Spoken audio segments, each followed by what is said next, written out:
The AFT.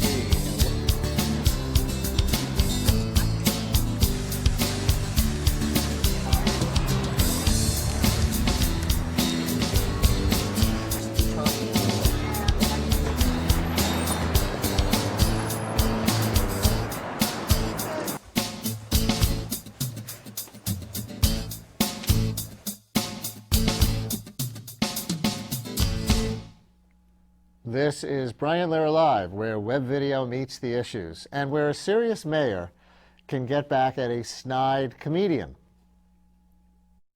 Hi, this is Mayor Cory Booker, sitting in the mayor's office in Newark, New Jersey. Last week, Conan O'Brien took a swing at our city. He said, and I quote, "The mayor of Newark, New Jersey wants to set up a citywide program to improve residents' health. That's good. The health care program would consist of a bus ticket out of Newark." Conan, you fail to understand our city is one of the fastest growing cities in the Northeast. We have strong neighborhoods, strong people, record reductions in violent crime. We have a city on the rise. Conan, I want you to hear directly from the people of Newark what they think of you and your joke. Did you hear what Conan O'Brien said about the city of Newark? No, what he say? Who's Conan O'Brien? You gotta need some help, kid! This Newark you talking about right here, chump! You don't mess with Newark like that! Not only am I mayor of New Jersey's largest city, but I'm also mayor of a city with one of the largest airports in the United States. So now, according to the powers invested in me by the people of the city of Newark, I'm officially putting you on the Newark, New Jersey airport no-fly list. Try JFK, buddy. And you thought David Letterman was in trouble. That from Mayor Booker's own website.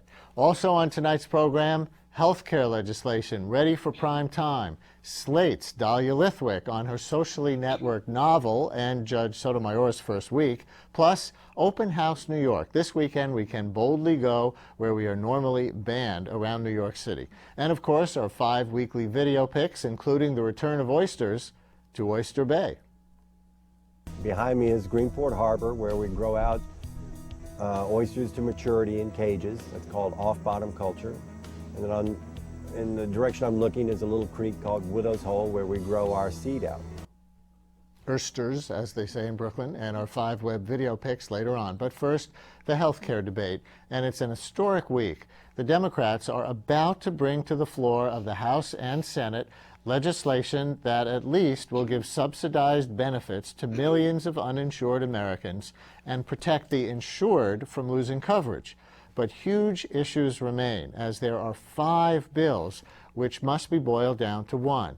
We can see a preview of the floor debate by looking at arguments raging in the video blogosphere. Here to decode the bills, Trudy Lieberman, Director of the Health and Medicine Reporting Program, CUNY Graduate School of Journalism, and to separate fact from propaganda, Bill Adair, editor of PolitiFact and Washington Bureau Chief at the St. Petersburg Times. Welcome to both of you. Thank you very much for doing this.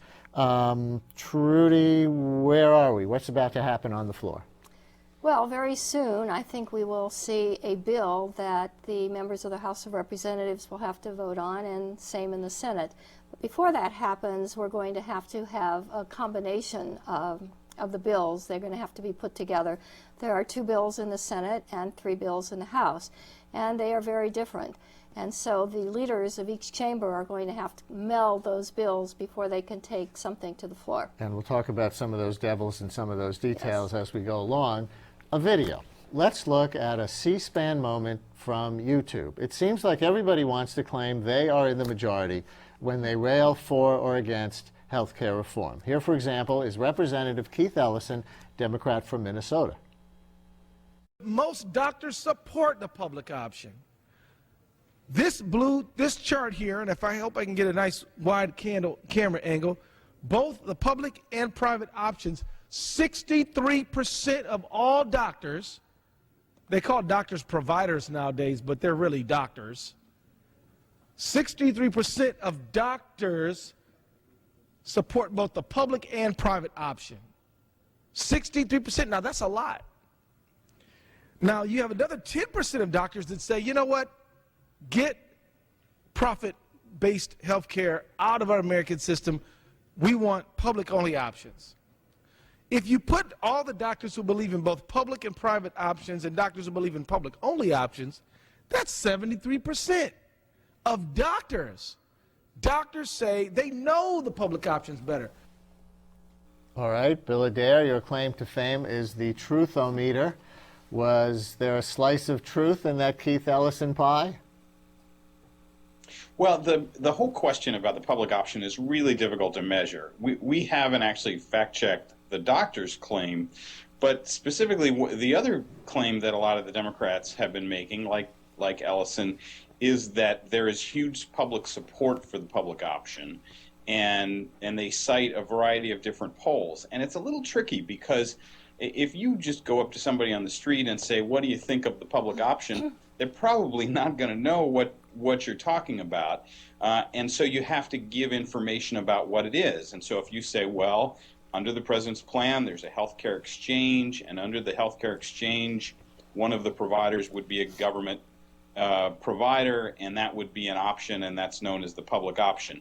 Depending on the words that you use, you can get wildly different numbers. We've seen polls that range anywhere from 40% support up to 2/3 or even 3/4. But some of those polls use some wording that we have found are really kind of loaded, and we think kind of stacks the questions. So I think people need to be really wary about the support for this. And when trying to measure public opinion.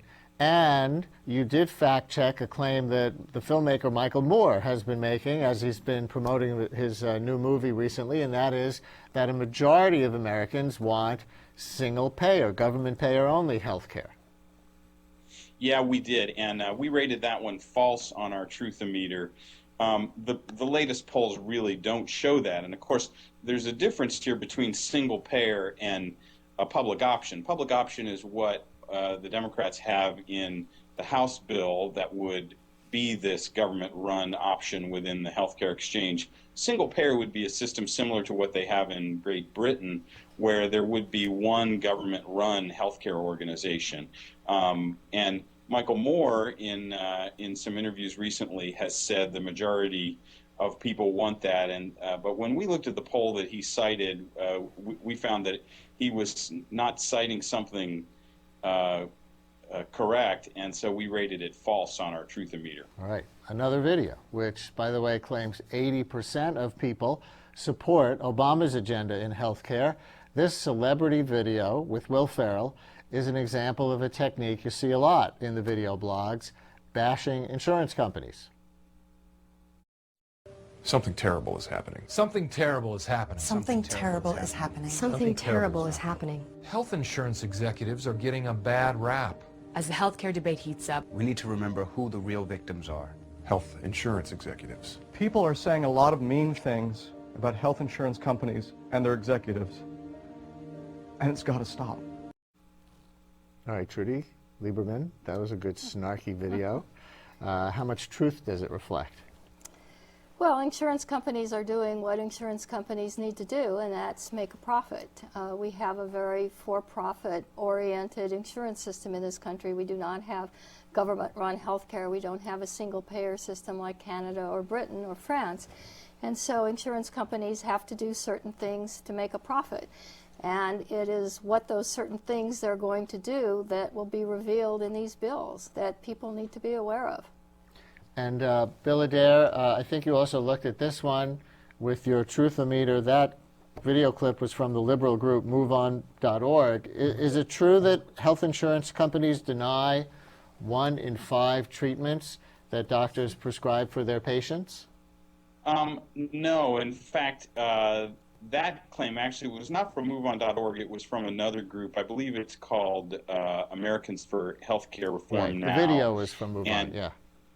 Yeah, and we found that and probably a lot of your viewers have seen that commercial that says that that insurers deny 1 in 5, and that's just not true. That is based on on some data from a California regulatory agency that regulates HMOs, and the data doesn't say what the ad claims it does, and that's really the only source that the ad had. So we rated that one false on our truth-o-meter, that it just didn't show what they'd claimed. And that ad in particular has had a couple of other problems with it. And we can talk about those in a little bit if you want. Go ahead, you can raise another one while we're on it. Sure. There's another claim in there.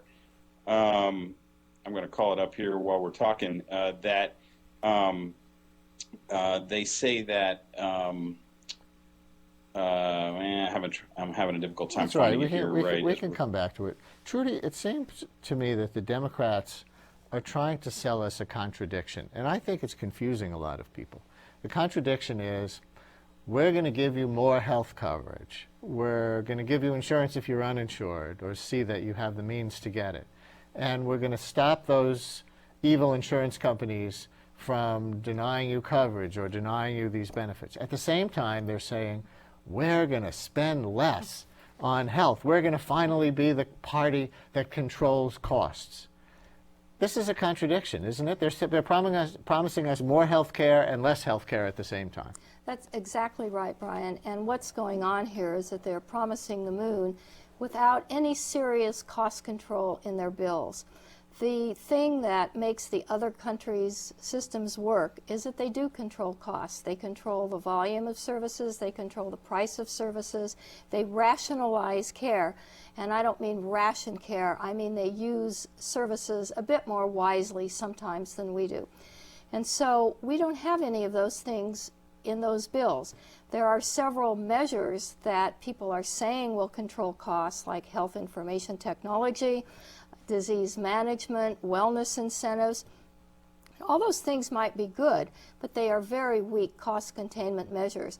And some health economists say that the only activity that would have controlled costs would be a public option that would pay rates that would be similar to Medicare, that would actually begin to control the costs. And that may not happen. It looks like that option may not be in the final bill. And so people have to understand that they are being promised the moon, but the cost side really hasn't been taken care of. But the Congressional Budget Office just today issued a ruling that, or its opinion, that the Max Baucus Senate Finance Committee health reform legislation would actually save the country money on health care expenses over the next 10 years compared to no health reform. Did you see that? No, I haven't seen that yet. But I think people have to be somewhat skeptical about numbers that go 10 years out. I think we've seen the CBO come up with numbers over the years, and sometimes those things have not been borne out. So I think when you take a very long time horizon, such as 10 years, I think one has to be kind of skeptical. The Republicans, by the way, have their own contradiction, it seems to me, which is exactly the flip side of the Democrats' one. They're saying, well, people should pay more out of pocket for health insurance or health care directly because people have to feel the pain in order to start controlling costs and stop overusing health care. At the same time, they're saying, look what these Democrats are going to do. They're going to take away from Medicare. So again, they're for less health care and more health care at the same time, too. That's right. So there are all kinds of disingenuous arguments and contradictions built into this. And as far as the Republican cost control measures, they believe that if people use less services and don't go to the doctor as often, of course that's going to save money because national medical expenditures equals price times the number of services. So if the number of services go down because people are not going to the doctor, you will bring the price down. But the other side of that is, what does that do for the care that people need? People will not go to the doctor when maybe they should be going to the doctor. And I think it has the wrong incentives for a lot of people. Another video, a group called PSA Mockery had its own video answer to that Will Ferrell video that we saw part of. Remember that video now.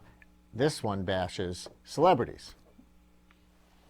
71% of physicians disagree that a public option would provide better quality care at a lower cost for 47 million more people. No, the president said it's 30 million now. How many? 30 million.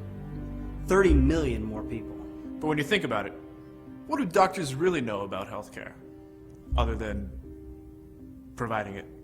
And when the public option runs out of money, all the government has to do is raise taxes on working families. What's so un-American about paying higher taxes? Time to be patriotic.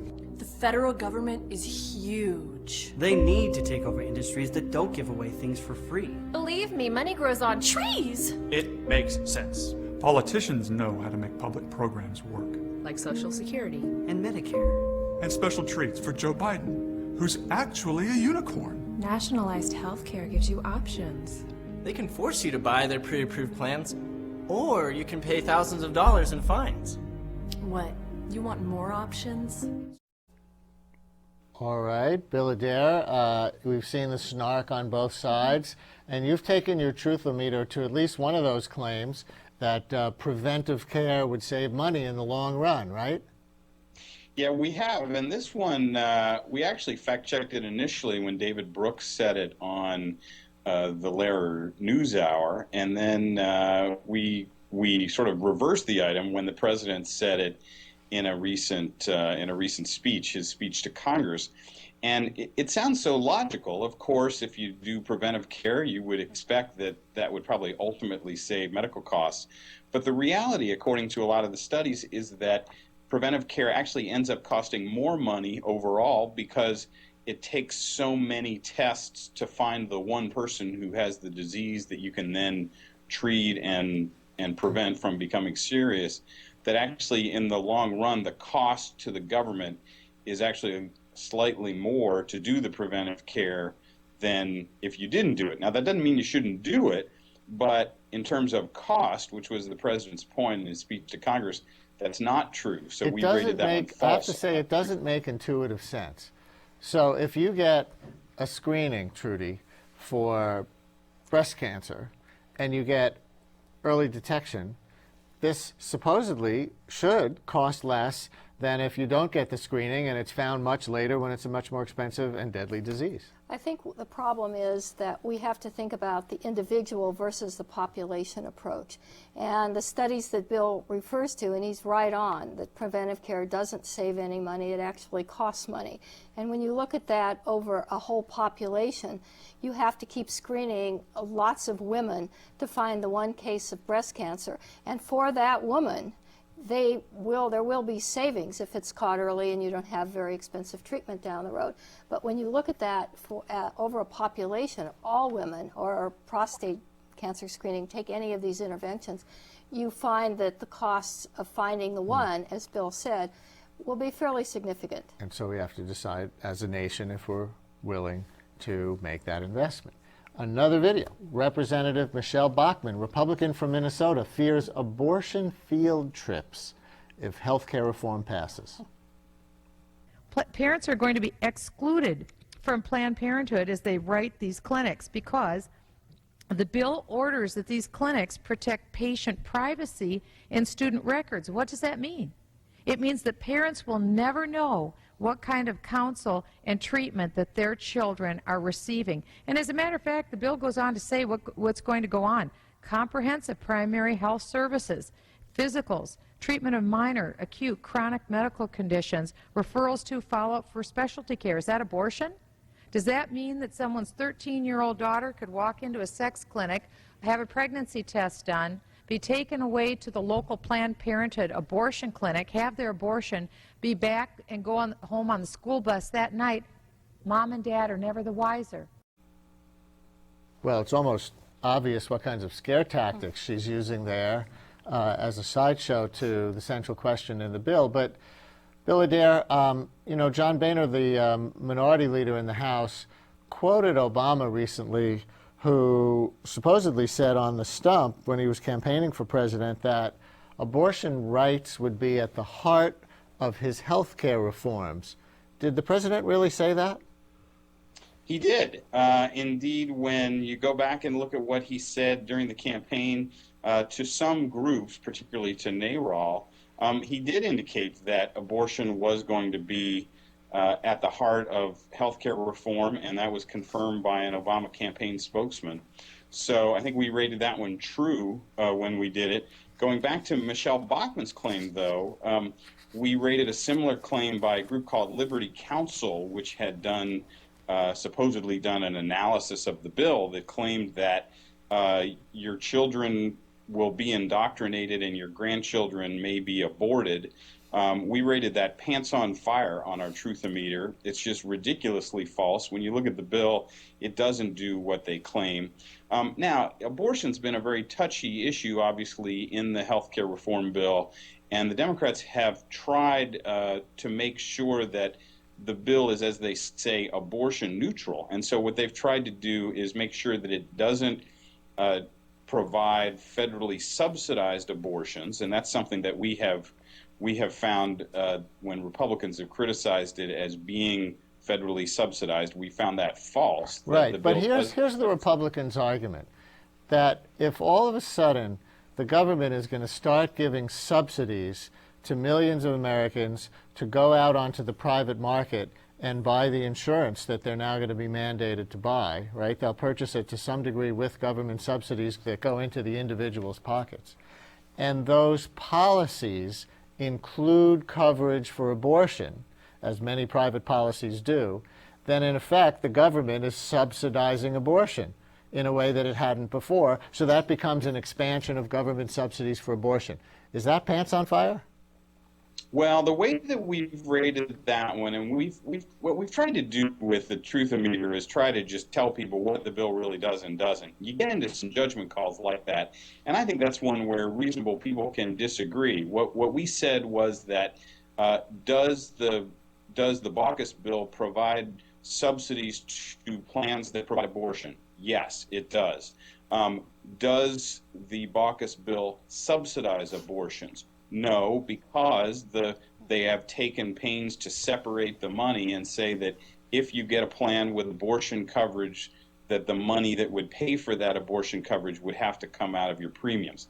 Now that becomes really a judgment call of how much you accept that, and I'm not sure that as fact checkers ultimately we'll ever settle that question. It's a tough one for the Democrats. They have really tried to keep this bill about health care reform and not about abortion coverage. But that's been very difficult. And so for you, as a media critic, what do you think when you see the abortion coverage, this issue being debated in the press, even here right now? Well, I think that it has the potential for being another death panel story. And I think that the media needs to be very careful about how What do you mean by a death panel story? In the summer, we had oodles of stories and oodles of politicians talking about end-of-life committees and death panels that were going to decide who's going to live and who's going to die. And I had someone I interviewed in Pennsylvania said that this is sort of like the movie Soylent Green, goes back to the 70s, that people are going to, the government's going to decide who's going to live and die at the end of life. And all that was wrong, and it got blown out of proportion. But it still lingers in people's minds, and I think that this abortion issue, the same thing can happen with that. A final video, which makes me think there is some common ground on some health reforms. This ad is about to run in 12 states, funded by a diverse group from the AMA to the Service Employees Union. You like your health coverage, but worry what happens if you get sick or change jobs. 8 ways reform matters to you. A cap on deductibles and out-of-pocket costs. No annual or lifetime limits on coverage. Preventive care, covered. Pre-existing conditions, covered. No higher rates due to gender. Extended coverage for young adults. No more coverage denied if you get sick. And guaranteed renewal even if you do. Learn more today. So, Trudy Lieberman, we now have the AMA, the pharmaceutical industry, these unions, and consumer groups all on the same side. Does at least that make you optimistic that we're going to have real change? No, it does not. It makes me actually rather pessimistic, because when you get these strange bedfellows, as they've been called, in bed together, you have to wonder what kind of compromises each side has made and what each side gets in return. And we know that there have been deals struck with the drug companies and the insurance companies and the docs and so forth. So I am actually very pessimistic, and I think that viewers need to be aware of the particulars that are behind those consumer protections that are being listed in the ads. It sounds wonderful. No more pre-existing conditions. Everybody's going to get coverage. However, I am here to tell you that there are provisions in those bills that will actually limit coverage for people, and the way they're going to do it is through something called age rating. Now, that's insurance jargon for making people pay more if they're older. You mean they won't be able to make you pay more if you have a pre-existing illness, but their surrogate for that is going to be by age? Yes, it's a proxy for what is called in the business medical underwriting. So the insurers are no longer going to be able to quote medical underwrite, but they will be able to charge older people more. And in those bills, it can vary between 2 to 5 times more. And we don't know where it's going to turn out. There is so much to watch here. One last fact from PolitiFact. Bill Adair? Yeah, you know what's interesting, and I'll just comment on that ad that they just did.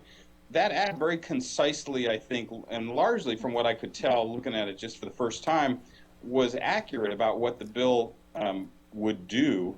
And what I think the Obama White House and the Democrats in Congress have not done is they really haven't told people what this plan's all about. And so we've spent so much time fact-checking the critics and what they've said about it. And I think in the people's minds, as Trudy was talking about with the death panels, the bill's been defined by the critics more than the supporters. And so we've spent a lot of time responding to the criticisms of the bill rather than what the supporters say about it. So I think as a result, there's a lot of misinformation out there. Web video, a major battleground in the healthcare reform debate. Thank you both very much. Coming up, this week's online video picks, including adultery with a laugh track. This is Brian Lehrer Live. Did you know CUNY leads the way for students with disabilities? CUNY leads to my career as a healthcare professional. CUNY leads to my career as an accountant. CUNY leads to my career as a music teacher. CUNY leads means linking employment, academics, and disability services. If you're a CUNY student with a visible or invisible disability, the City University of New York offers eligible students free career development and placement services. Gain access to exciting employment opportunities through the power of a CUNY education. As an employer, CUNY Leads provides me with a more qualified, diverse workforce. Each campus has its own Leads counselor, a go-to person who knows you and helps you enjoy every aspect of college life. For more information and to find out if you qualify, visit cuny.edu/CUNYLeads. CUNY Leads to the career I always wanted.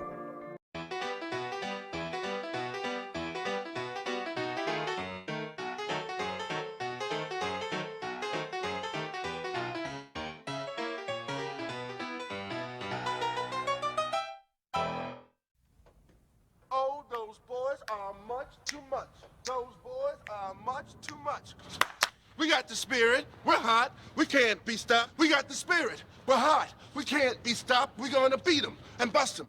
Beat them. The smallest moments can have the biggest impact on a child's life. Let's get a little bit rowdy. R-O-W-D-Y. Take time to be a One dad more today. time. Oh, those boys are much too much. Those boys.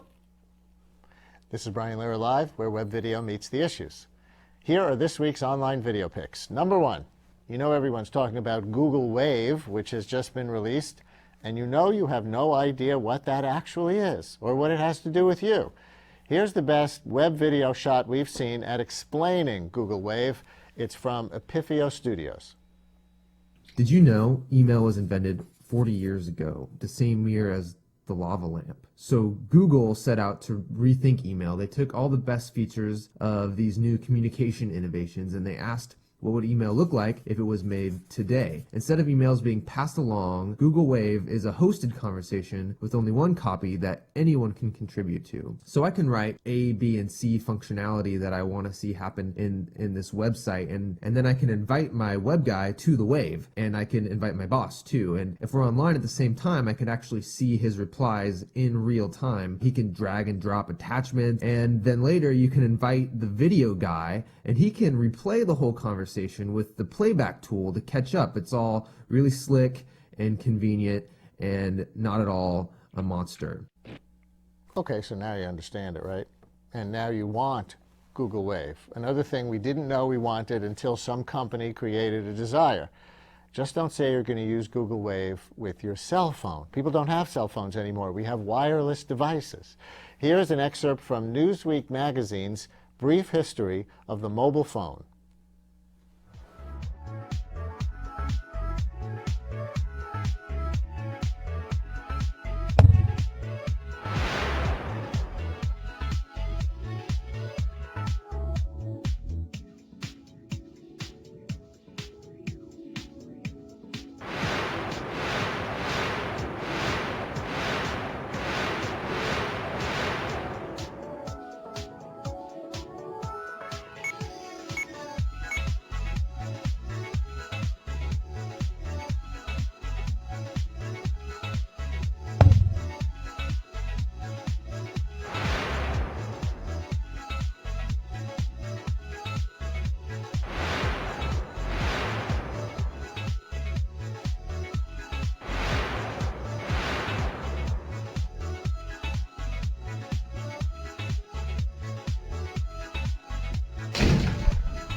We win again. Now we got to have touch screens, not just keypads. Cool video from Newsweek there. You can see the whole thing on their site. Another thing we didn't know we wanted until some company created desire, right? As America debates texting while driving. All in favor? But some states aren't ready to ban it yet. Incredible. Video pick number 3 is a very different kind of history. The Anne Frank House has just put on its site the only known film footage of the Jewish Dutch teenager who kept her renowned diary for 2 years while hiding out from the Nazis. This 20 seconds of silent footage gives us just a glimpse of the real girl who became a literary symbol of the Holocaust for all time. And you will catch just a brief glimpse of her up on the balcony watching a wedding party.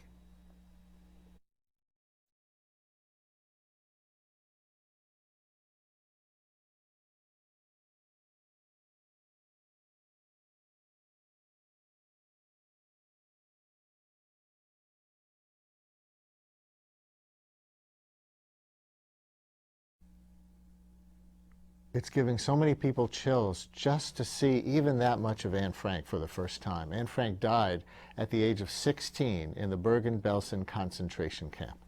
Video pick number 4 from Skeeter, NYC, bringing oyster farming back to the North Shore of Long Island.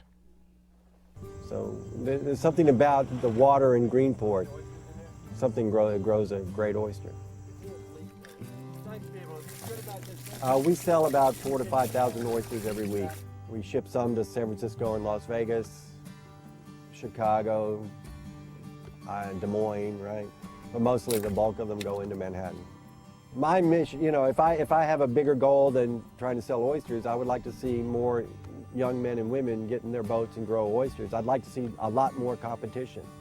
I encourage everyone to eat more oysters. They're excellent for you. It's very good for the environment for people to grow oysters, and you know, you'll support small local growers in your region, so it's good for your community too. He says he's the only guy who can get oysters to Manhattan restaurants in a day because he's so close. And video pick number 5, what if Governor Mark Sanford's apology for his infidelity got the same reaction as David Letterman's apology Monday night? Jim Colgan, a former producer of this program, did this little mashup to find out. The bottom line is this. I've been unfaithful to my wife. I developed a relationship with what started as a dear, dear friend from Argentina.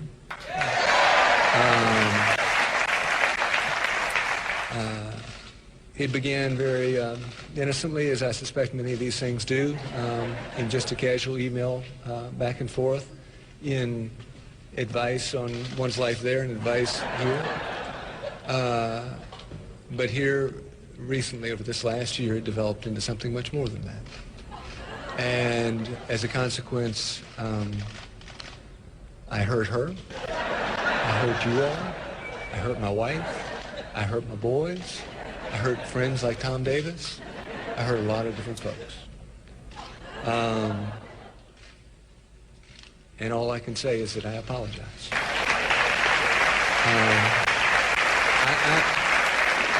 I would ask for y'all's, I guess I'm not deserving of indulgence, but indulgence not for me, but for Jenny and the boys. You know, they're a team of cameras and crews and all those sorts of things camped out down at Sullivan's Island. And I would just ask for a zone of privacy, if not for me, for her and the boys.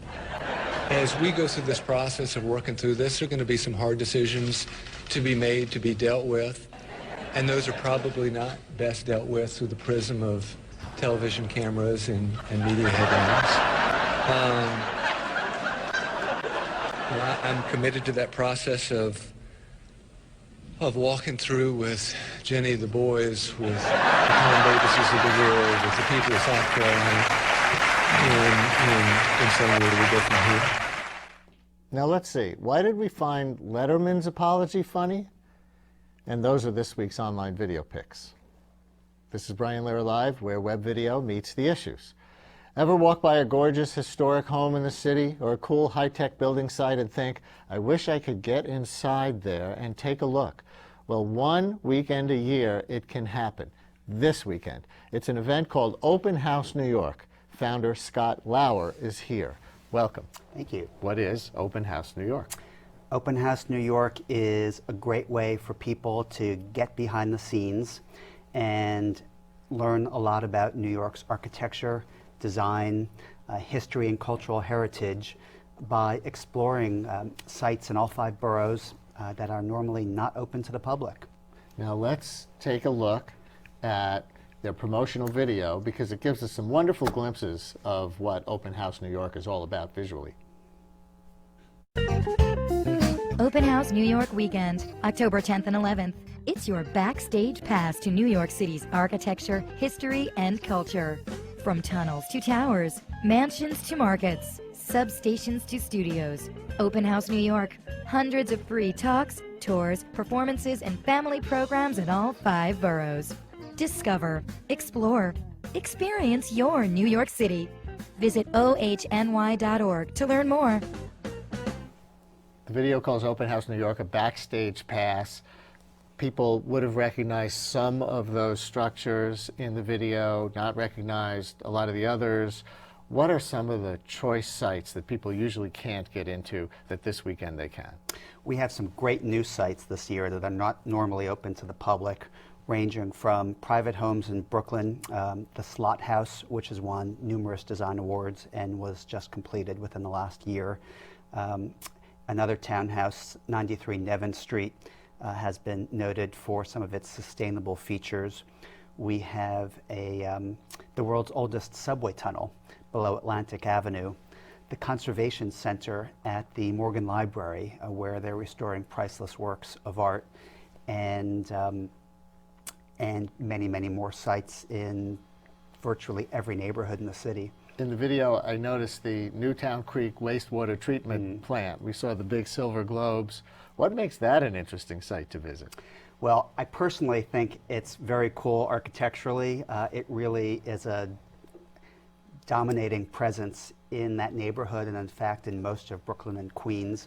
Most people may have noticed the 6, they're called digester eggs. They're clad in stainless steel, and perched atop those digester eggs is a viewing platform, and people are invited for the first time ever to get into the facility, some of which is still under construction, and not only see great views of all 5 boroughs, but learn more about what happens to the water when it disappears down the drain, and also learn about the complex itself, which is fascinating. Fascinating. So that's in Greenpoint. And let's take a look at another video. 3 years ago, their most visited, usually off-limits place was a ship, the tanker Mary Whalen, now moored in Red Hook. It's early October in Brooklyn. The city's marine terminal, usually off-limits to the public, is teeming with visitors this Saturday afternoon. The draw? The Mary Whalen, 1938 oil tanker recently purchased by Carlina Salguero. One of the reasons why I did this was I've been trying to convince people that there could be a way to mix the quote-unquote new waterfront with the working waterfront, and it really wasn't happening. So I thought, okay, I will then kind of come up with my own proposal and plan as a way to show how it can be done. No longer hauling heating oil up and down the East Coast, the Mary Wayland is slated for extensive structural overhaul later this month. It will then be permanently berthed at the end of Columbia Street at the entrance of the Guadas Canal. And I understand this ship is not part of the program this year, but you have another one moored off of Red Hook, the Lehigh Valley RR barge number 79. Did I say that right? That's correct. Which is? It's now a waterfront museum, which is a lot easier to remember and say. The barge is the only wooden floating structure of its kind in the country, and the founder and many volunteers painstakingly restored the barge, which had been in disrepair, filled with literally tons of mud. And it has exhibits on the restoration of the barge itself and maritime industry in and around New York Harbor.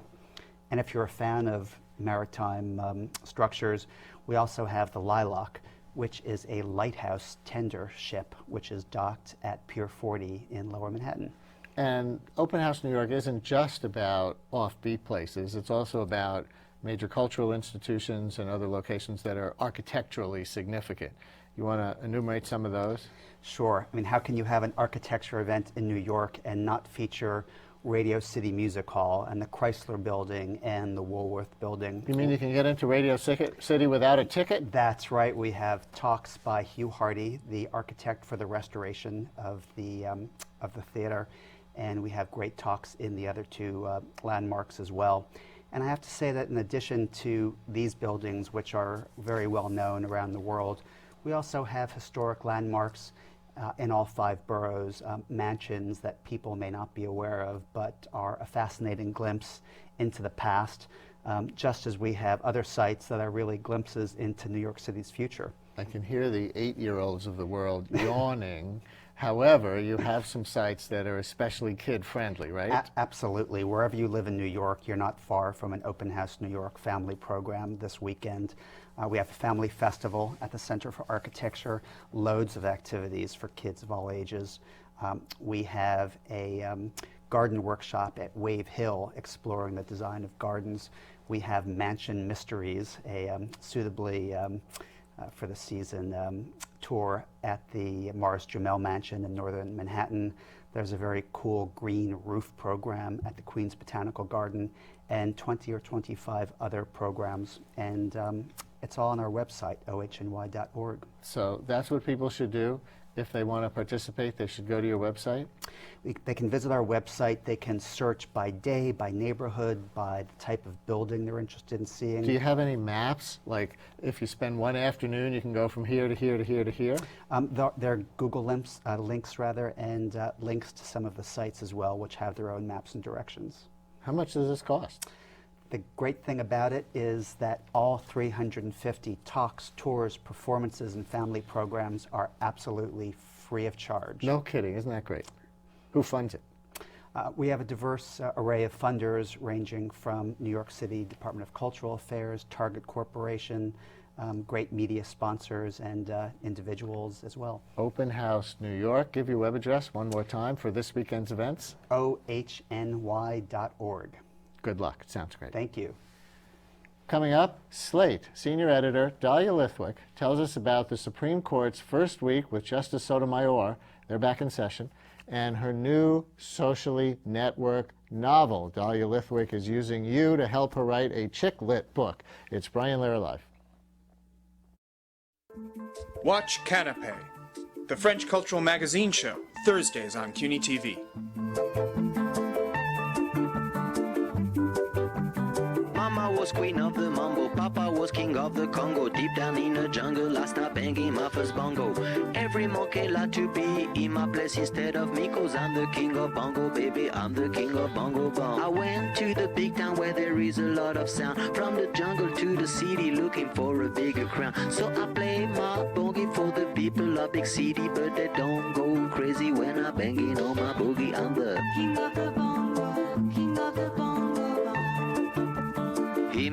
come, baby. King of the bongo, king of the bongo. Nobody like to be in my place instead of me, cause nobody go crazy when I'm banging on my boogie. I'm a king without a crown, hanging loose in a big town, but I'm a king of bongo, baby. I'm the king of bongo bongo.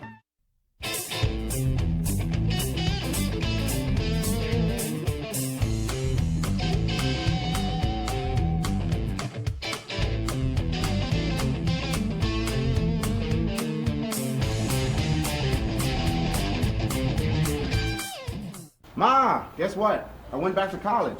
No, I didn't quit my job. I'm finishing my degree with a CUNY Online Bachelor's in Business. I interact online with real City University of New York faculty on a schedule that fits my busy life. Ma, you should look who's teaching at CUNY. And it all leads to a high-quality Bachelor of Science degree in business. I can attend class anywhere, anytime. Yes, Mom, even at your house Friday night for dinner. The CUNY Online Baccalaureate. Get back to business. This is Brian Lehrer Live, where web video meets the issues. The Supreme Court began work this week for its year, and its newest member, Sonia Sotomayor, isn't holding back. She reportedly asked 36 questions in her first hour on the bench. Let's just say she's no Clarence Thomas. To take a look at the cases the court will consider this season, we welcome Dahlia Lithwick, who covers the court for Slate. We asked Dahlia to join us via Skype from Washington for another reason as well. She is writing a crowdsourced novel in a matter of weeks, getting lots of input from Slate readers and her Facebook fans. Can't wait to hear how that's going. Welcome back, Dahlia. Hi.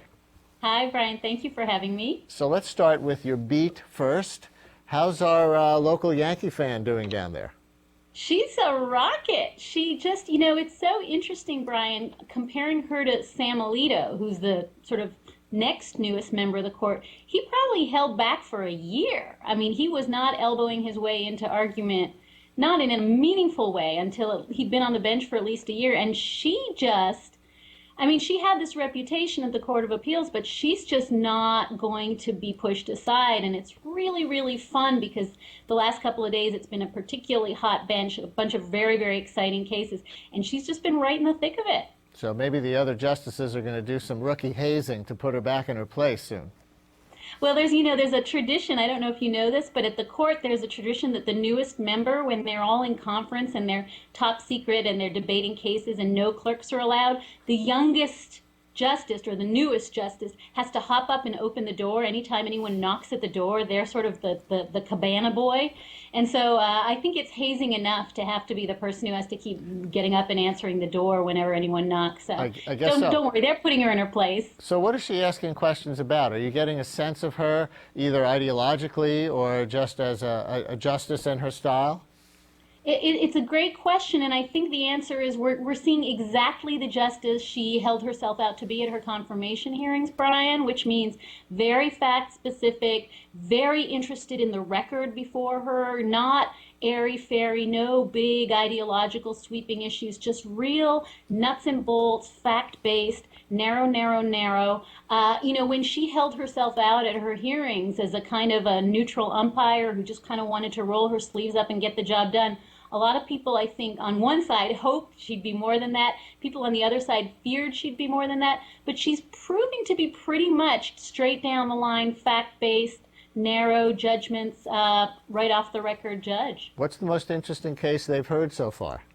Oh, today and yesterday have both been just tremendous. Yesterday, the court heard this very controversial 1999 statute that really criminalized cruelty to animals for the first time, and video depictions of that. The court was, Congress, when they passed this statute, was trying to get at this really creepy fetish called crush videos. I don't know much about this, but it has to do with women in high-heeled shoes stomping on little baby animals. Yeah. And trying to get rid of them, Congress swept an awful lot of speech very, very broadly into this class of felony crimes. So the court was hearing an appeal from a guy who just had some pit bull videos that he was purveying and had produced, and the court Pit bull really, fighting videos. These are dog fights that he captured on video, correct? And they're yuck. I mean, they're really yuck. There's pit bulls mauling the jaws of boars. None of it is pretty, but the question is was the court going to reach out and find an entire class of speech unprotected and say this has no First Amendment value? That's what I think the government was angling for. But it really was, I think, 9-zip. The justices just saying this is not unprotected speech. It's not like child pornography, which is what the Solicitor General's office was saying. We're just not going to treat animal cruelty the same way we treat kitty porn. And so it was a very rollicking debate in which Antonin Scalia, perhaps unsurprisingly, he's a hunter, went out of his way to say, these videos are fun, they're entertaining, I love bullfighting, and other such Scalia-like lore. So that was great fun. And then today the court heard what ought to have been a very controversial case about a cross on public land, government-owned land in the Mojave Desert, and whether or not that violated the First Amendment's Establishment Clause. It got a little bit bogged down in very, very complicated procedural questions of what exactly the court was trying to decide. But I think court watchers had expected this to be a huge, huge First Amendment Establishment Clause case. I don't think it's going to be that. I think we're going to get a pretty narrow fact-based ruling based on today's argument. Let me run by two very interesting cases that are yet to come. One is a gun rights case in Chicago where they're going to look at such a fundamental question as whether the Bill of Rights, in this case the Second Amendment, the right to bear arms, applies to the states. This is huge. This will be the blockbuster of the term. This is the natural follow-on to the Heller case, which was the D.C. gun ban case. You'll recall that the court decided 2 years ago in a very, very dramatic case at the end of the term that the D.C. gun ban violated the Second Amendment, and it did so because for the first time ever, the Supreme Court said the Second Amendment is an individual right. It inheres in the individual. It's not a right that goes to state militias. That's what courts have been arguing forever. No, in an opinion written by Scalia, it's an individual right now, and it's a robust individual right. But that decision left open this question, since D.C. is not a state, it's a federal protectorate, it left open this very complicated question, as you said, of whether that fundamental right will now be incorporated against the states, whether it applies to the states. But most of our viewers will be shocked to learn that the Bill of Rights may not apply to the states. So can the state of New York, for example, abridge our freedom of speech? Can it force us to testify against ourselves in a court of law? Can it tell a media organization that it may not publish under freedom of the press? The Bill of Rights may not apply to localities around the country? No, because the Bill of Rights has been already found to have been incorporated as against the states for a long, long time. Essentially what's going to happen in this Chicago case is they're going to bring along the Second Amendment and say this too is incorporated under the 14th Amendment. So it's an outlier. And as I said, it's an outlier because until 2 years ago, it wasn't an individual right. So the intention is to bring it along in line with the rest of the Constitution. And of course, the implications for gun laws around the country are just monumental. I mean, this is just a huge can of worms. And I should add, just for clarity, Brian, that one of the issues that is raised, even if you say, okay, you have an individual fundamental right to bear arms, the amendment still allows for reasonable regulation. And so then the court needs to get into this very complicated slicing the salami to figure out what kind of regulations will nevertheless be reasonable and what won't. Right. And so we don't have time to get into the other case that's coming up that I wanted to, which is actually going to decide if minors can be sentenced to life in prison without parole. We'll have to do that at another time, because in our last few minutes, I want you to be able to talk about your novel. You're writing a chick lit book in collaboration with your readers? 1,600 Facebookers, can't be wrong. They're crazy. I did this, I should tell you, I think I've told you on the radio, but I did this because Slate has something in which all of the senior staff are ordered at gunpoint practically to take a month off from their regular beat and do something that's wildly webby, long form, outside their comfort zone. And the projects have just been astounding, one after another. And I'm going to commend your folks there to the one that's up right now about the state of American dentistry. But anyway, my month-long project was to try to write a chapter a day of a novel that was entirely user-driven. And I can't write novels because I'm not a fiction writer, so I asked readers to either email or Facebook suggestions. And Brian, it's been just an amazing, generous collaboration just at every turn. I thought that the readers would just be naming characters, but they're plotting, and they have strong views. In the genre that you call mommy lit. What's mommy lit? Well, mommy lit, the theory was write what you know, and I don't know vampire erotica. So I decided to write something in this sort of family of Allison Pearson's I Don't Know How She Does It, or Fiona Nell's Slummy Mummy, this kind of subset of chick lit that is, I'm a beleaguered 30-something-year-old mom and I'm trying to balance work and family, and it's all, you know, generally there's a piece of underwear on the outside. And your readers are helping you write this. 30 seconds. How does being a mommy lit author compare to covering Antonin Scalia? Well, for one thing, I couldn't write Scalia if I tried. He is a character that is greater than any fiction writer could ever manage. But I think in the end of the day, if I had to toggle back and forth between these two totally different worlds, I'd be pretty happy. And if readers or our viewers want to participate in your group novel, they just go to slate.com? Slate.com, and they've got to find Saving Face is the name of the novel. We're at chapter 17. Dahlia Lithwick via Slate. Thank you very much. Via Skype, I should say, on slate.com. And this is Brian Lehrer Live, where web video meets the issues. Finally tonight, were Federer or Nadal or Del Potro this good when they were 6 years old? Here is tennis prodigy Zachary Vajda working out with his coach in a video posted by his family.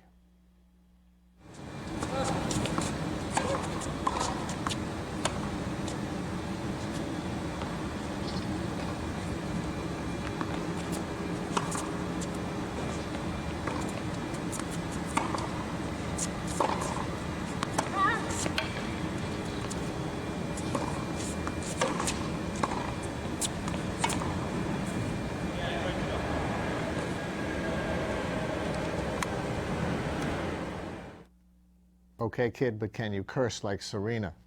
And that's it for this week's show. We're here live Wednesday nights at 7:30 or anytime online at brianlehrer.tv. Next week, the phone software that tells you where to get off, the subway.